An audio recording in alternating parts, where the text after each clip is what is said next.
to the very first IDPro vlog.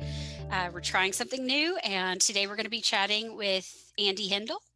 And Andi, why don't you tell us a little bit about yourself? Sure. So I'm Andy.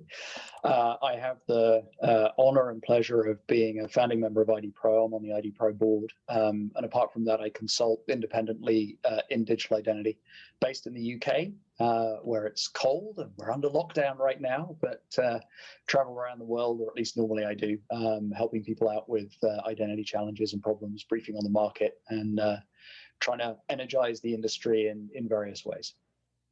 Great. That's awesome. So you were talking about your career a bit. You mentioned that I know you began your career in software, and since then you've moved into consulting, your primary focus being on digital identity. What drew you to that specific area? Yeah, that's a good question. So I suspect, like many people, this will be the case. I kind of fell into identity somewhat by accident. I do have a secret historical interest in crypto, but identity was entirely accidental. It just was by happenstance. I've now been in the identity industry for getting on for 15 years, which is a while. And I think I realized as I went along that digital identity is incredibly foundational to the digital experience, the online experience that we have, not just in terms of security. And I think a lot of people, come to identity from that background, and clearly that's very important, but also in terms of how organizations can be successful in the interactions that they have with customers, whether those are consumers or business to business interactions, or government to citizen, or higher education with students. And increasingly, we see that privacy plays a very important role in that as well. So it's that intersection between the technical security side of things, and then the creating really good online experiences that are safe and that protect people's privacy in the digital world. It's that intersection that I find particularly compelling.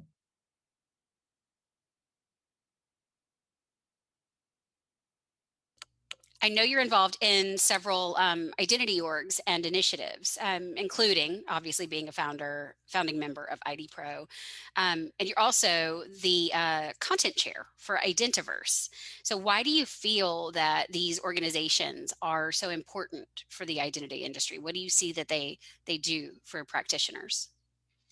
Yeah, that's right. So there are lots of organizations, kind of industry organizations across the world, right? You've mentioned a couple. Well, one organization, and obviously Identiverse as one of the major conferences in the space. Lots of standards bodies, right? So I always hesitate to name them, but some of the ones that I'm involved in, Kantara, Open Identity Foundation, FIDO, that are very sector specific, right? And there are plenty of others that are broader than that, that address standards that happen to intersect somewhat with the identity space. They all have an incredibly important role to play in making sure, from a technical perspective, that things interoperate, that the standards and specifications we come up with are safe, are secure, are well understood, are well vetted. Where I've ended up working most frequently are those organizations that are about learning and professional growth and sharing knowledge. And kind of back to my first response here, identity sits at the intersection of so many of these areas, right? Security, good digital business, privacy, user experience, digital inclusion. And so those organizations that help facilitate information sharing across geographies and across sectors, so that we're all learning from each other's best practices and kind of accelerating and advancing the industry as best we can. For me, that's why those are important, certainly. So why do you feel like they would be very important for identity practitioners, maybe people that are new to the industry, to participate in these orgs? What would you recommend for them? That's a great question. And, it can often be very challenging. I think the first time you start to try and get involved in any of these initiatives, right? I had exactly the same thing. It's not like I suddenly found myself, an active member of 27 different organizations. It took time. And getting involved in my first, standards working group was daunting, frankly.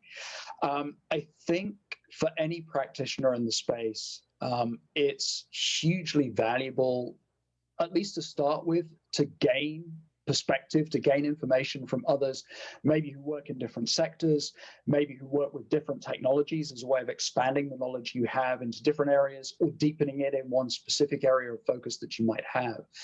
Over time, you'll develop confidence in participating in those conversations, and you'll be able to bring your own knowledge to share with those groups and with other professionals that are working in the industry.